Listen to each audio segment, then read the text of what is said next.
All right. Thank you so much for being here. And I know that there are people who are just trickling in right now, which is very exciting to have such a large audience here today.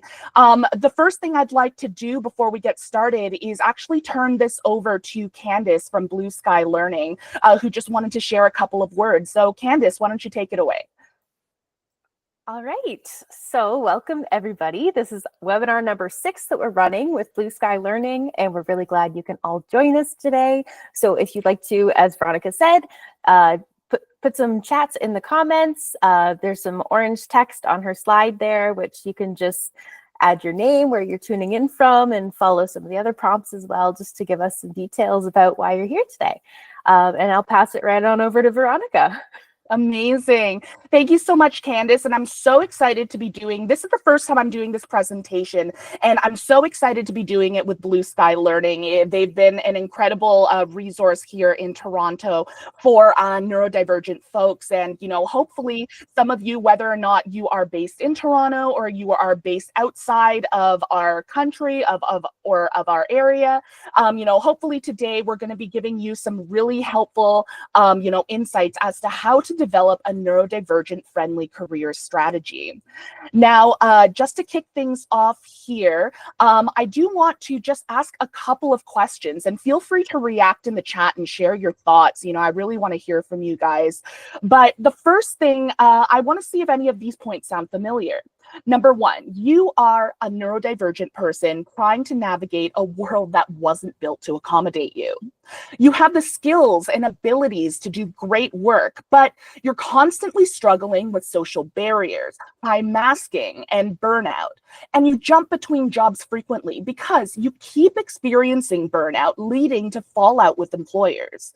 And finally, job hunting is exhausting and also triggering, especially if you're a people pleaser or experience a rejection sensitivity dysphoria, also known as RSD. Now, I'll give it a moment here to see if this kind of resonates with everyone. But from my experience working with neurodivergent folks, these are very, very common things that we deal with here. And so the first thing I wanted to say, well, not the first thing, this is definitely not the first thing I'm saying, but I do want to introduce myself. My name is Veronica, and I am the career coach behind Atypical Careers. And I specifically focus on supporting neurodivergent professionals as they transition and navigate the world of work. A little bit more about me is that I have ADHD, and I was diagnosed at 30 years old. Although I do have to say neurodivergence has always been present in my life. I have had family members who were diagnosed a lot earlier, and so it's always been very important to me. But it became something very personal to me when I started to see myself in the community and in our experiences. I did work in as a marketing manager for that should say almost 10 years. So actually, I've been working for a long time on this. And I was mostly working with HR and recruitment industries. I worked a lot putting together, you know, educational content and resources on best practices and how to find a job or how to hire the right person and all of that kind of stuff. And finally, as a side hustle that I was doing several years ago, I actually started another business, which I guess you could call the predecessor or the baby version of Atypical Careers, and I called that Career Pros. And I wrote resumes for 5 years before I decided to transition into career coaching. So the first thing that I want to ask here, and I see that a lot of people are introducing themselves in the chat. Keep it up. I'm loving to see this here.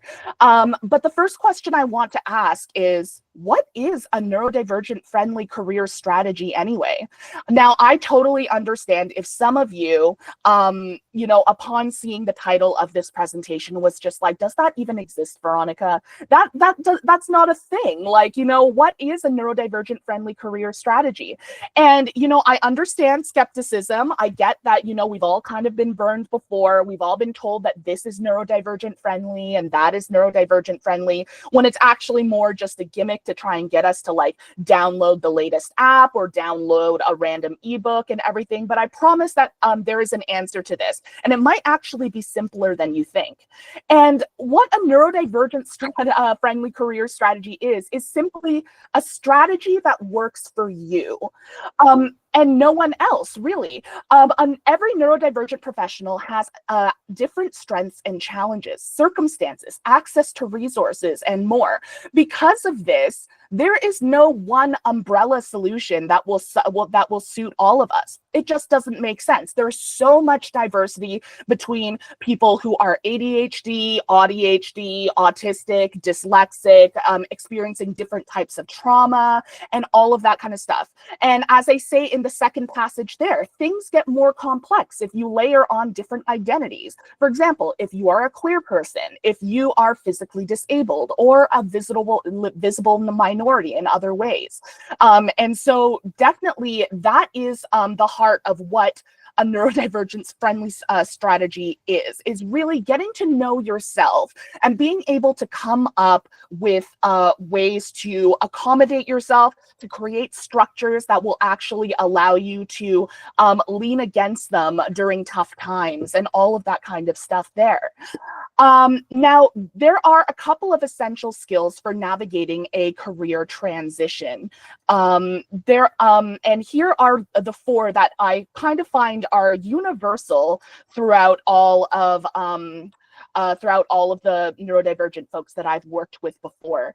The first one is, you need to be able to evaluate and assess yourself. You need to be able to take stock and, figure out what your current state is. What are your strengths? What are your challenges, your motivations, and more? And I want to challenge you all to think of this not in a neurotypical versus neurodivergent binary, because, it's easy to fall into that binary if you are typical or atypical or whatever. But there are so many different nuances around there. So I really want you to focus on what works for you as opposed to what works for all neurodivergent people. The next thing is assessing situations for risk. And this is the most common thing that I hear is, Veronica, should I accept this job? Veronica, should I disclose my diagnosis to my manager? Should I do this? Should I do that? And, the answer that I'm going to give is really annoying. It's going to be, well, it depends. And that's not what anybody wants to hear. So what we really want to do is be able to assess these situations for risk and recognize what are your goals and what kind of risk do you take on by accepting this opportunity, by passing on this opportunity, and figuring out how to make those decisions there, which is very, very challenging. I recognize that, but it is a skill worth having.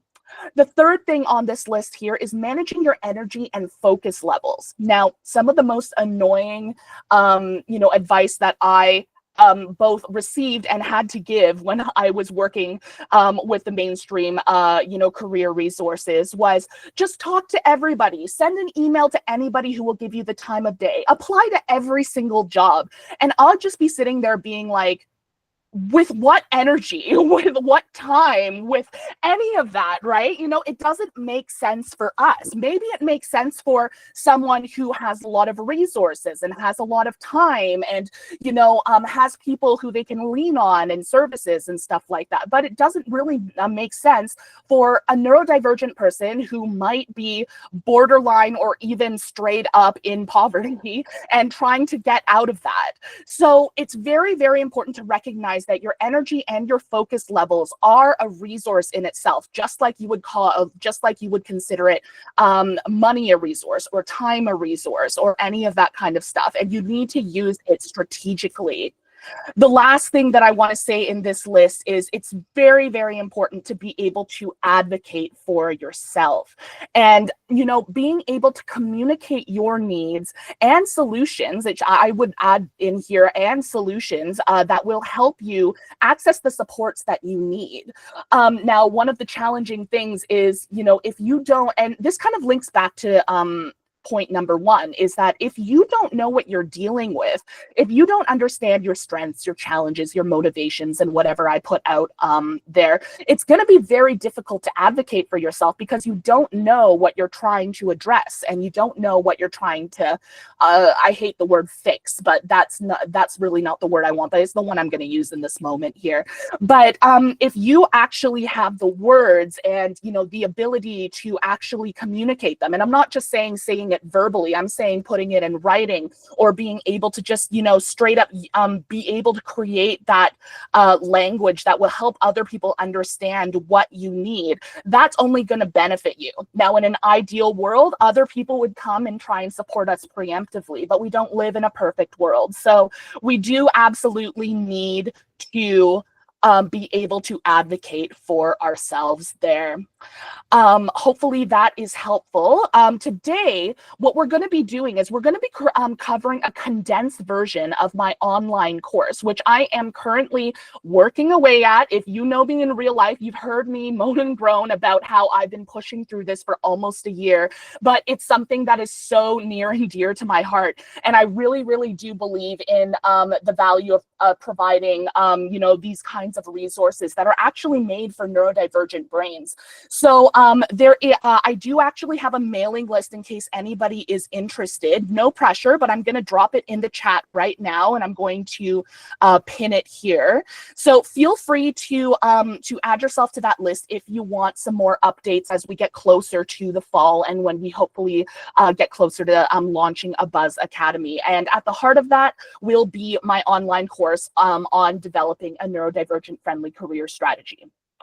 Okay, onwards. Before I jump straight into the course content, I do want to ask, have you ever previously experienced burnout due to your work life? Please type your answers in the chat. I feel like I already know what all the answers are because I have been through it before as well. But, you know, it's sometimes helpful to kind of sound off and realize that you are not the only person, and you are not less than, you are not the problem per se. It is the system that is not ready for us. They can't handle us, okay? Like, they can't handle, you know, supporting us so that they can get the best out of us. So so that is something that I just want you all to understand here. My biggest secret for my entire marketing career was my extensive history of burnout. And I'm gonna put it out on the line here for you guys, because this is what I was hiding from recruiters and from hiring managers and from my peers and all of that kind of stuff. I held 10 different jobs over a 10-year period. 10 years that these jobs range from 1 month to 2 years. And I was put on doctor recommended leave 7 times, each at a different position. Now, those were hard times because back then I didn't know that I had ADHD, and I didn't actually have a reason for why this kept happening to me. I kept telling myself, hey, I'm a millennial, I have to job hunt, I work in the startup industry, this is really common and everything. But after like the 5th or 6th or 7th time of getting let go for whatever reason, it starts to make you feel like you are the common denominator. And while that is a fact, you are a common thread throughout this, it is not the only thing that is happening. There is a lot at work within our system and within the system that we work within, and, you know, way too many dynamics to count. So over time, I managed to learn how to forgive myself a little bit. I learned where my struggles were coming from, and through actually discovering why the way I was working was not sustainable, I was able to try and figure out ways to kind of accommodate myself and support myself, and figure out mindsets that, you know, didn't, hopefully I wouldn't beat myself up too much over, you know, not doing this or that, right? So actually, from my experiences, I developed something here, which I'm going to share with you, called the Neurodivergent Employment Burnout Cycle. And hopefully you can see some of yourself in this chart here. We start at the very top when you find a new job. And for me, I was cautiously optimistic for this new career opportunity. And hopefully maybe you guys might be too, depending on what situation you're coming from. Then we go into excel in your work. The work is new, it's exciting. And if you're anything like me, you want to prove yourself. You want to tell them, hey, you made the right choice in hiring me. I'm not going to let you down. You give me a chance. All this kind of mentality that, like, I have to earn my way. Maybe you're a people pleaser, all that kind of stuff. But then we start slow burnout. Now, this can happen at different points, depending on who you are and what your history is. But slowly you start having lower motivation. Your stress is starting to impact your personal life. And if you don't address that slippery slope at that point, if you don't realize you're in slow burnout, which often I did not realize because I wasn't paying attention to what was happening in my body and I was just so focused on work and the startup life, eventually you hit complete burnout at work. And this is when your mental health declines to the point where you can no longer work dependably. You are not consistent anymore. And, if you're anything like me, everybody was going like, hey, you were such a rock star the first time. I hated that word rock star, by the way, but they used it all the time. But, hey, you were such a rock star. You were like, hey, you were hitting it out of the park for like months and months. And now all of a sudden you're like phoning it in. Like, what is happening? And apparently being in mental burnout is not a good enough reason for that. They'll say stuff like, everybody is stressed. Well, yeah, everybody is stressed, but every stress affects everybody differently and everything. Anyway, I could go on that tangent forever, but I'm actually going to move to the next stage, which is fallout with your employer. Now, your employer may express concerns over your work performance, impacting your reputation and your motivation. I had everything from, performance reviews, I've heard of people being put on performance improvement plans, which is often viewed as the kiss of death for our job from a lot of neurodivergent people who have experienced this. It could be, taking time off and then finding a way to let you go in a layoff or like, finding a reason to fire you for whatever reason. Whatever the situation may be, you will probably get demoralized. You will probably stop finding joy or any kind of satisfaction in your work. So you're going to be like, okay, this is completely on fire. I can't handle this anymore. I'm going to start fresh. I'm going to look for a new job. There's no saving this one. So we start looking for a new job. The problem is we're already working a job, or we're recovering from burnout, or both. So it's really like that's adding another job on top of it. And let's say in a perfect world, you would actually have time to recover from burnout before you start your new job, so you can start the cycle over again exactly the same way. That's not going to happen because you don't have time to recover from burnout between looking for a new job and your new job, most likely, if you're anything like a lot of the clients that I've talked to. So if you see yourself in the cycle, definitely shout it out. I think I see a lot of people there. And I want to say, what's at risk if you don't take action? Sometimes we stay in the same place because the familiar feels safer. But there is a lot at risk by not doing anything. Being poor and being in poverty is one of the biggest risks that you can take. And it's not a risk that any of us willingly take. Like, we don't ask to have no money, right? But there's so much more at risk. Like, you won't have money in case you get sick and you have to go to the doctor. And shout out to everybody in the US, for example, right? But, and things like that. If you're in a stressful situation, then you have less capacity to deal with other things that come up to you, unexpected things like family emergencies or personal emergencies, just emergencies, right? So there's a lot at risk. There are a couple of other points here that I'll read off. You'll continue your career in a state of painful burnout. You'll spend another 5 to 10 years working jobs you hate. You will spend hours of precious time searching for a new job only to be let down again and again and again. I can't stress that enough. And fourth, you will continue to feel invalidated and unsupported at work every day. And then you will feel like that person in the stock photo. every day if you already aren't, you know? So here's the main event that we're talking about here, which is developing a neurodivergent-friendly career strategy. Now, while I cannot give personalized advice to everybody in this presentation, what I can do is show you some of the common threads that kind of link together what works for neurodivergent people that I've seen before. Now, here are the basic 3 steps. This is kind of like the table of contents, the menu, or whatever you want to call it. We're going to start with stage 1, which is evaluating where you are. Now, if you remember a previous bullet, one of the things I said is getting to know yourself and being able to assess where you are. This is where we do that.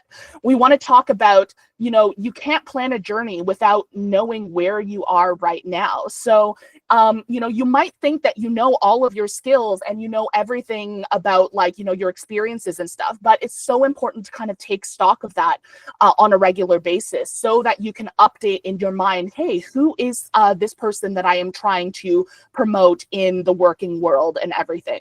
The second thing is envisioning the future. You need to be able to actually see what your life looks like in the near future in order to kind of figure out what you're working towards. And I'm not just talking about your work life. We don't talk about work life in a vacuum here, because that makes absolutely no sense, in my opinion, because everything in your personal life will affect your work life and vice versa. So we actually want to look at, what does your life hopefully look like in a couple of years if, you know, you're able to make this transition work, and what are you aiming for? The third thing is developing your strategies. So as I said before, there's no one size fits all option for this, but the better you know yourself, the better you'll be able to find ways to support your needs. Now, let's go to stage 1 here. So when people, what do people mean when they say market yourself? And I kind of have a funny story about this. When I first started out in my career and I fell into marketing, I didn't actually go to school for marketing. I fell into it because I went to school for journalism and I had writing skills, and I managed to find a startup that was willing to kind of take a risk on me and obviously pay me less than somebody who has the experience, but you know, that was fine with me at the time. So when people say market yourself, to me, as a marketer, I thought, oh my God, I need to make the most professional resume possible and like look like I know what I'm doing, have like basically ads for myself, come up with a color scheme so people will remember my brand and all that kind of stuff. And while there is some truth in that, that is not the heart of marketing yourself. You can actually market yourself without all of that, you know, Canva, glitz and glam, without putting all those stuff in. Obviously, some of those you will need. You might need a LinkedIn profile depending on what industry you're going into. You might need a cover letter in addition to a resume depending on what industry you're in. Those are kind of like, you know, that is the game that we have to play. And so we just kind of want to be very thoughtful about how we do it. But the message behind all of these resources, LinkedIn profile, resume, portfolio, all that kind of stuff, it needs to be consistent and it needs to have a clear identity to it. And if you don't know what your identity is, how are you going to convey that to other people, right? So the 3 bullets that I've put here is 1, you need to know yourself. First off, your strengths. What makes you good at work? And I'm not just talking about like in general, like what makes you good for this job? What makes you good at things in general? Are you a really fast worker, but you need time to like recover? You know, are you really good at being detail oriented and editing things? On the flip side, maybe you're really good at the big picture kind of stuff, right? Think about those kinds of things. On the flip side, you also want to think about your challenges as well. So what do you find difficult? Maybe this is where executive functioning kind of gets the best of you in certain situations. You know, maybe auditory processing is very challenging for you. You want to make sure that you know what your actually, my brain is going to a line in The Princess Bride where like, and sorry to spoil anybody who hasn't seen the 80s classic, The Princess Bride, but there's this one part where this guy is like recovering from paralysis and they're like, what are our assets and what are our liabilities? And they're kind of like, you know, figuring out like how they're going to kind of storm the castle. But that's kind of what you need to know is what are your assets and what are your liabilities there? And also, I also put in motivations as well, because okay, we as neurodivergent people, we can do things that we don't want to do up until a point, but if something doesn't align with our values, if it doesn't align with the way that our brain perceives satisfaction and gets dopamine and stuff, it's going to be an uphill battle. So it's going to be really important to know what actually propels you forward, what situations will actually help you with those. So those are really important things to think about. The second thing here, convey your value to employers in your target area of work. So once you kind of figure out and narrow down like what kind of direction you want to go in, and remember at this point you might not know that yet, but that's okay. But if you know yourself, you're going to better be able to convey your value to employers in your target area of work, and you're better going to be able to explain why this transferable skill would make you really great for this or that and all that kind of stuff. The third thing is you need to be able to prove your qualifications through your application documents, through your online presence, your references, all that kind of stuff there. So these are the three elements of being able to market yourself. The first stage is knowing yourself, and in my language of doing marketing, that is called establishing your brand and knowing what your brand is. Then it's about conveying what your brand is, having the words and like the copy and the words and the phrasing to be able to convey what those values are. And then you actually need to have the documents that will actually back up what your claims are as well. So that's kind of in a nutshell what all those things are. Now, before you plan your journey, you do need to consider the following. So this is a little bit more of a breakdown of of knowing yourself. This is a little bit more in detail. So if you want to figure out how to get to know what your strengths, your challenges, your motivators are, here are three categories you can look at.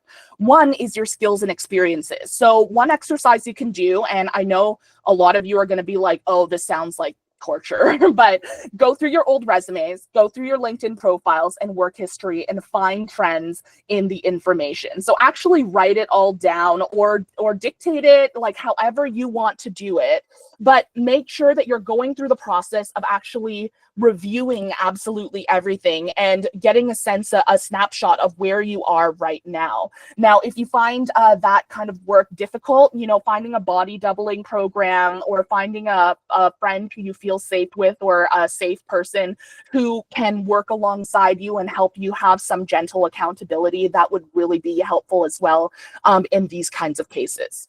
Number two is your core motivators. As I mentioned, there are certain situations that you will be more naturally motivated to get work done as opposed to other situations. For example, for me, I got the least work done in this one job where I was completely understimulated and I had absolutely I couldn't see the impact of my work because the organization was so big. So it just felt like I was doing tasks for the sake of doing tasks, which was so demotivating to me. I was like, why am I even doing these things? But when I was working in startups, even though they were like fast paced and the turnover was crazy and stuff, I could still see the impact of my work. And therefore I was more motivated in those small environments with a small team and everything. So I could see, how it kind of fit into the bigger picture. So that's one example I can give you about core motivators. The third bullet here is your work style. So what kind of conditions need to be met in order for you to produce your best work? Notice how I didn't start off with what are you bad at, or like what do you suck at, right? Like that's literally where our brain wants to go. Our brain wants to be like, I'm terrible at doing tasks I don't want to do because my executive functioning is terrible, or things like that. But I want you to flip it in your brain and be like, okay, this is something that's challenging for me, but what are the conditions that need to be met in order for me to be able to do this or be able to complete this task? For all the video gamers out there, think about sometimes in order to unlock a side quest or something, you need to be able to do something first. So in order to make that happen, sometimes I like to think of myself as an NPC just walking through the world. Sorry for anybody who doesn't get what that is.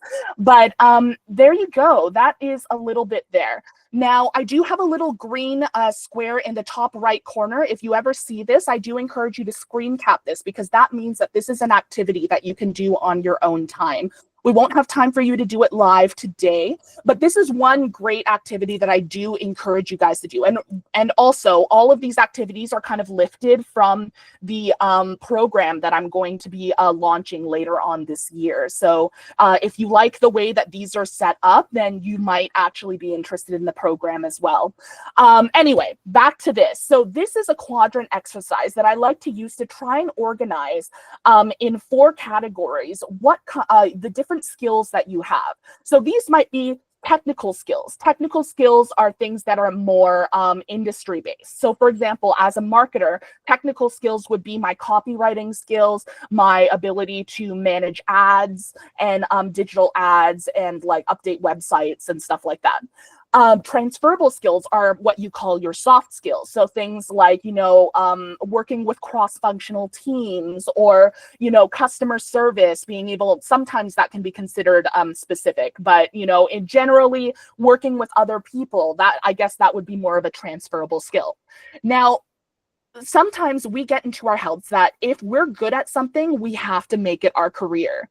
And I'm going to challenge that thought because I want to tell you that if you hate doing the dishes, but you're good at it and your life depended on doing the dishes, you're not going to want to do that for very much longer. You're probably not going to earn a living no matter how much you want to do it. So it's very important to be able to tell, not just what your strengths are, but whether or not you enjoy doing them, whether or not you're motivated to do them and all that stuff. So you can see that on the I guess this is the x-axis, the horizontal axis, we have strength versus weakness. Are you strong at this skill versus are you not as strong at this skill? On the y-axis, we have, do you like doing it or do you dislike doing it? And, obviously in each quadrant, you'll see in the top left, there are skills that you excel at and you enjoy. There are the next one to the right is skills you aren't good at, but you enjoy them. In the bottom left corner, it's skills you excel at, but you dislike them. And finally, in the bottom right quadrant is skills you aren't good at and you dislike them. And those ones we probably want to stay away from, but you can actually make informed decisions about, whether or not you want to incorporate these skills moving forward in your career based off of where they lie in this chart. All right, let's move on to the next stage here. This is envision your future. So why is envisioning the future difficult for neurodivergent people? And I know that some of you are saying like, I hate that. I personally hate that question when they say, where do you picture yourself in 5 years? If you've ever been asked that question, you might have thought something along the lines of, I didn't even know I was going to be here, like to this point. Like there was a certain point like in my life where I couldn't picture myself hitting 30 just because I was so like overwhelmed with everything that was happening in my 20s. So once I hit 30, I was like, now what? So obviously, we are constantly focused on surviving the here and now. And we are too tired at the end of the day to do personal or professional development. And lastly, we get overwhelmed at the unknown. Like if there are things that we don't know, then that means for a lot of us, our brains have to try and evaluate every single possible scenario. And if we don't have anything to narrow that down, it can become so overwhelming in that moment. So this exercise is usually something that will give you a little bit of resistance at first. But I do promise that it is worth doing because we do need to make the space to envision our future. If we don't know what our goal is, we can't work towards it. And, let's face it, like, somebody mentioned capitalism earlier in the thread I have been watching out of the corner of my eye. And that's one of the things that our society wants, is they want to keep us so busy and so stressed and so focused on like having to do all these million different things, whether it's, having a career, whether it's raising a family, whether it's, traveling the world or whatever, that we don't have time to actually figure out like, what's best for us. Like that is one way to look at it. So by actually envisioning your future, that is kind of a radical act in itself, actually. Without clarity, your chances of building a work life that suits you will be low. So this is a really, really valuable step to take. Here's another activity, and feel free to screen cap this and do this in your own time, but I want you to take a look at this list of values that I've put together here. Now, it's so important for neurodivergent people to live life according to their values. And, a lot of us are justice driven. A lot of us feel like, really uncomfortable if we're being inauthentic, especially at work. Shout out to anybody who has had to do a job interview recently and has had to mask their way through it and everything. So it's really important to know in your life, what are the values that kind of guide your decision making and everything. If you don't know what those values are, or maybe you have an inkling about what those values are, but you don't have the words for it yet, it's very important to be able to communicate those things. So I've given you some words that might give you a starting point here. We have, and I'm going to go through them real fast. So we have adventure, which is seeking experiences, excitement, and a sense of discovery. Authenticity, staying true to oneself and living in alignment with personal beliefs. Balance, prioritizing harmony between work, relationships, and wellness. Connection, building deep, meaningful relationships with others. Creativity, expression through innovation, artistry, or original thinking. Compassion, treating oneself and others with kindness and empathy. Freedom, autonomy to make choices and live on one's own terms. Growth, continuously learning, evolving, and striving for self-improvement. Integrity, acting with honesty, ethics, and consistency in all aspects of life. Justice, advocating for fairness, equity, and standing up for what is right. Purpose, living with intention and engaging in meaningful activities. And finally, security, prioritizing financial, emotional, or physical well-being.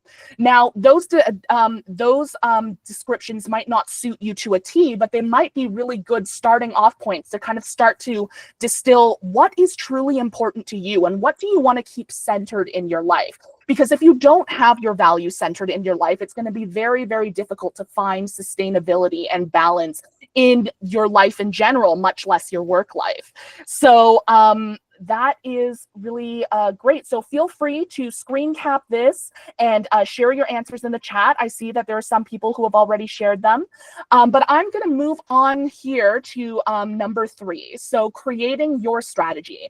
Now, this is probably what you've all been waiting for.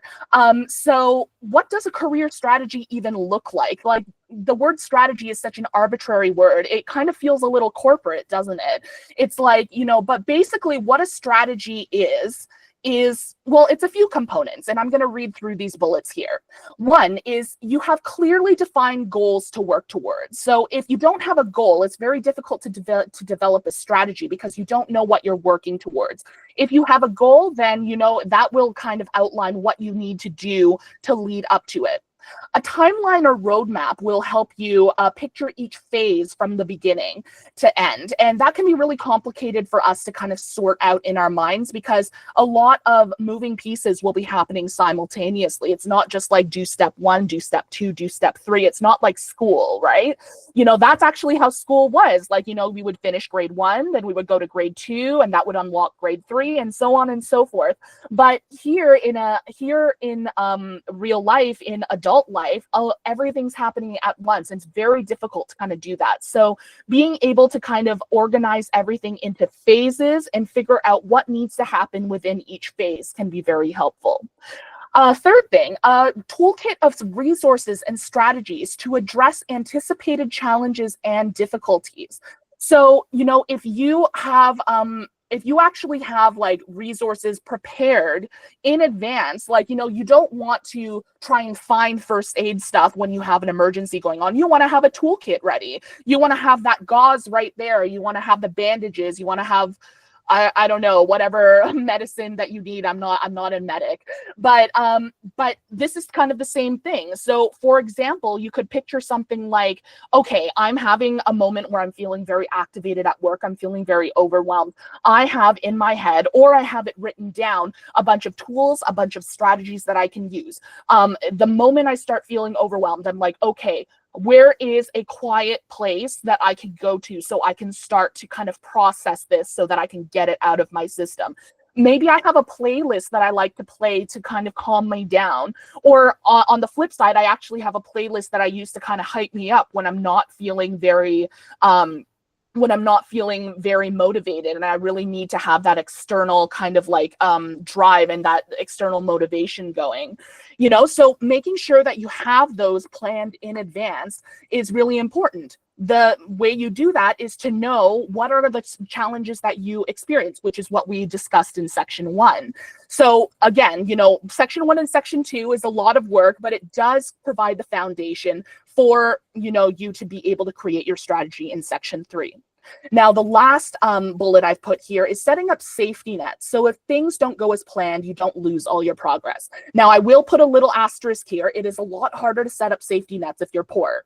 Like it's just harder if you don't have enough resources, or if you don't have a lot of people you can lean on. That is challenging. So I want to acknowledge that is not just an easy thing for everybody to do, but it is so important. And you'll recognize the importance because, like, you know, if something goes wrong, let's say you fail a class in university, for example, hopefully somebody can relate to that. You fail a class in university and some people are just like, oh, just take it again. But, you know, if you don't have the support of, you know, people to kind of like, you know, go back and take it again, people aren't willing to like give you space. This analogy is falling apart in the moment, right? But basically, if you have something to lean on, that when something goes wrong, then you don't fall all the way down. You just lean on it for a while until you can right yourself back up. So what we're trying to do is create systems so that when things go bad, you don't fall all the way down the ladder. Maybe you fall a couple of steps, and you can recover those steps by climbing back up. But if you fall all the way down the ladder, it's going to be so much harder to get back up. That's a better analogy that I'm going to use in future. So there you go. Let's see here. My next slide, if it wants to go, there we go, is activity number 3. And feel free to screen cap this if you want to do this a little bit later. But this is something that I'd like you to do. I'd like you to share a boundary for your work life that you will observe during your job hunt. Now, because we're talking about career transitions, I assume that most of you have been you know, involved in a job hunt in some way or another. So I want you to kind of shout out based off of the previous experiences you've had at work, based off of the things that you know don't work for you, or the things that are, you know, absolutely like you would 100% never again work in the healthcare industry, or you would 100% never work for a micromanager again, or something like that. I want you to share a boundary that you promise that you will observe during your next job hunt.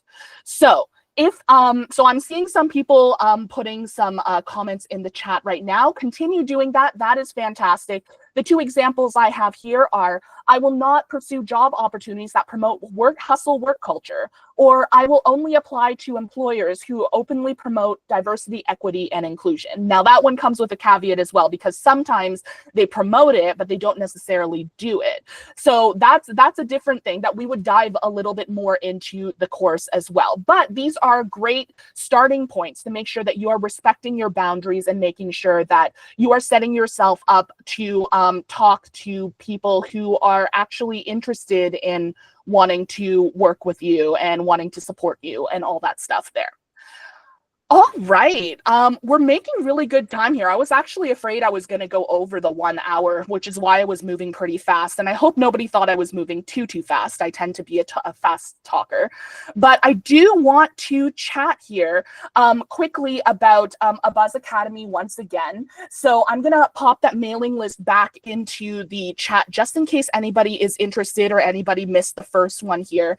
Now, A Buzz Academy is going to be my newest project, and the whole reason I started it was really because I wanted to create more accessible resources that were neurodivergent focused for neurodivergent professionals. So there is that. I see somebody asking if we can have access to the slides. I will not be sending out the slides, but I will be sending out a recording of this video to anybody who has registered. So I hope that will be helpful there. It'll probably take me a week or 2 to put together, just fair warning, but I will be putting that together. So yes, my whole vision for A Buzz Academy is really to make it more accessible, make career resources that make sense for our brains accessible to other people. Because honestly, when I was writing all this career advice and all that stuff during my marketing career, I had to help but wonder, why doesn't any of this work for me? Why am I being told that this is the way to do things, but it just never works out? And I had to kind of try and like figure my way through it, you know? And so I want to hope, I want to hope that, you know, this next generation, or at least anybody who's here listening, will be able to benefit from some of the things that I had to learn on my own. And hopefully together as a community, we'll be able to make it through this, because it's not easy navigating the world of work. It's actually kind of a nightmare, but you know, not to be too dramatic, but it kind of is. For the person who is asking about consultations, I do have an exploratory call that I do offer. You can check out my website on the coaching page. I will just pop that into the comments there.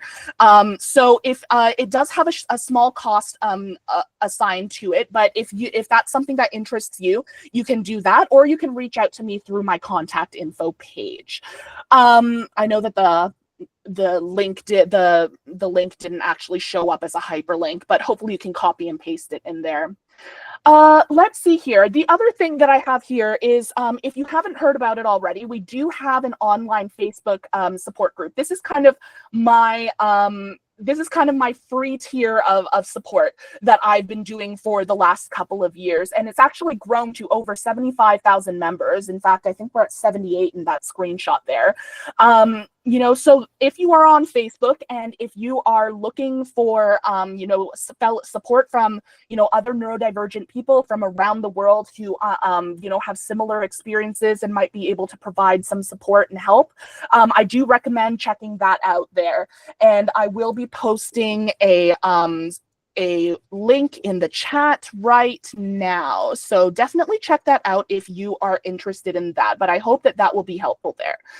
Otherwise, final thoughts. I mean, we do have a couple of minutes left, so I'm happy to field maybe 2 or 3 questions. If anybody has any questions about my presentation, maybe pop them in the chat right now, and I'll just take a minute and let's see if I can get some answers. Otherwise, I'm just going to talk for a few more minutes long, but honestly, like, this has been like a huge like project. It's kind of been my passion project for the past year, and I'm so excited to finally be sharing it with you. And you guys have been such a great audience, so interactive and so engaged. And I'm really, really grateful to be here. I'm seeing the first question here, so I'm just gonna go there. The question is, how have you learned to cope with shame? And honestly, that is really, really challenging. So like, as I said, back when I was in my marketing career, I had so much shame around being a serial burnout person. Like, who wants to hire someone like that?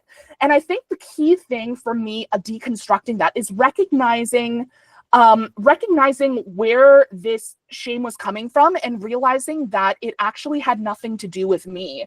If the first thing I asked myself was, do I see value in other neurodivergent humans? Do I see their inherent value? Like, not because they're producing or how much they produce, but rather just them being there.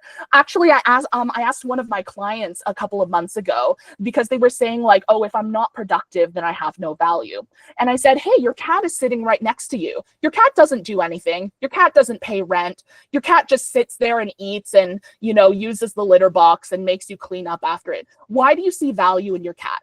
Why do you keep it around? Why do you love it? And I want you to ask yourself that, and then see if you can apply that same logic to yourself.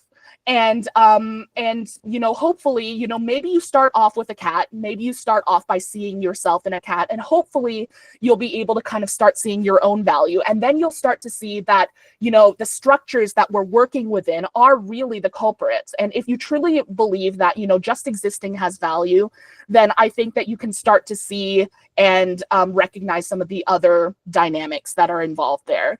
So yes, absolutely, productivity does not equal value. Let's see, I have another question here. How do you keep motivating yourself in the same company? I find myself to be driven by anxiety. So when I feel secure in a position, my motivation dies down a bit. Okay, so I would first ask yourself, like, what do you actually want out of your career? And is that your current company giving it to you? So people leave companies not because, like, sometimes they stay forever. And I mean, like, that was a thing back, like, decades ago. People would spend their entire careers in one job and everything. But now it's important to take evaluation every so often and be like, what are my goals and what do I want my future to look like? And is this company positioned to be able to give me what I need? And, sometimes the answer is yes. And it doesn't have to be 100%. Maybe they give you 75% of what you need, but that's pretty good, right? But once it starts lowering down, maybe you've gotten some promotions and, like, you've kind of capped out where you are. Or maybe you've gained the experience that you wanted to gain from this job. And now that you have the experience, the actual act of doing it is not really that helpful anymore.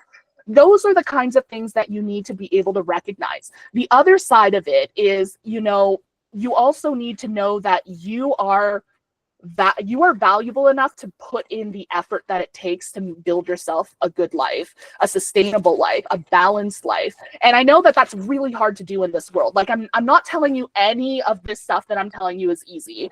Okay, it's going to take a push. It's going to be really hard. But if you recognize the value in yourself and, the fact that you are worth the effort that it takes to build a life for yourself that you can feel safe in, feel confident. I'm not even saying be happy in or have a perfect life. I'm just saying sustainability, like, being able to do nice things for yourself once in a while and have that stability and stuff like that. You are worth every bit of that effort that it takes to do that. All right, let's see what else I can do. We're doing quick fire today. Quick interview and interview prep advice, please. Okay, let's see what I got for you. Without knowing your situation a little bit more, I would say the most important thing you can do for an interview is not treat it like an exam. It's not like school, and you might not be from this position, but I'm only speaking because some of my other clients kind of come up to me and they kind of think of it as an exam. Like, when you're in school, there's a question and there is a right answer. There's no right answer, which makes it even worse because then you're thinking of all the different possibilities. So instead, I want you to go in thinking, what are the goals of the person interviewing me? If it's HR, their goal is to try and narrow down the candidate list for the hiring manager. If it's the hiring manager, they're going to want to know whether or not you fit in with their team, whether you fit in with their vibe, and whether your work ethic aligns with the work ethic of the other people there and stuff like that. So try and make a list of the things that you think that they're going to be looking for in order to make this decision, and then base your practice, practicing your answers and your knowledge off of that. The other thing I'll say, which is not really quick interview advice, but it's good advice that will help you with interviews down the road, is turn yourself into your own special interest. And I know that that's not a switch you can turn on and off, but imagine if you knew yourself and your professional self as well as one of your special interests. If I told you, hey, talk about Pokemon cards for the next minute, you would have if that was your interest, you would have no trouble coming up with information. I want you to know yourself at that level so that it becomes easier to talk about yourself. Now, there are other things that can make that challenging. For example, I had one client who immigrated from Asia, and over there they don't do the whole talk about your successes and stuff. They're the type that are don't talk about your successes, but let your actions speak for you. Now the situation is reversed. So now you have to learn how to do that kind of stuff. So I don't know where you're based out of, but if you're based in North America, you definitely want to learn how to talk about yourself, and picturing yourself as a special interest is a great way to do that. Awesome. Okay. Let me see if I think that that's all the time I have for that. So what I'm going to do is I'm just going to wrap up today just by saying thank you. Thank you so much for being here. Thank you so much for supporting myself and Blue Sky Learning and everything. And, you know, hopefully we'll be able to do another series like this at some point. Once again, I do encourage you to check out atypicalcareers.com, follow us on social media, and, you know, join any one of those resources that I mentioned there. Otherwise, I will be sending out a recording and a recap of this presentation in the next couple of weeks, so stay tuned for that. And I hope to hear from some of you later. Thank you so much, everybody. Thank you so much. And I'm going to stop the recording here. Have a wonderful day and take care.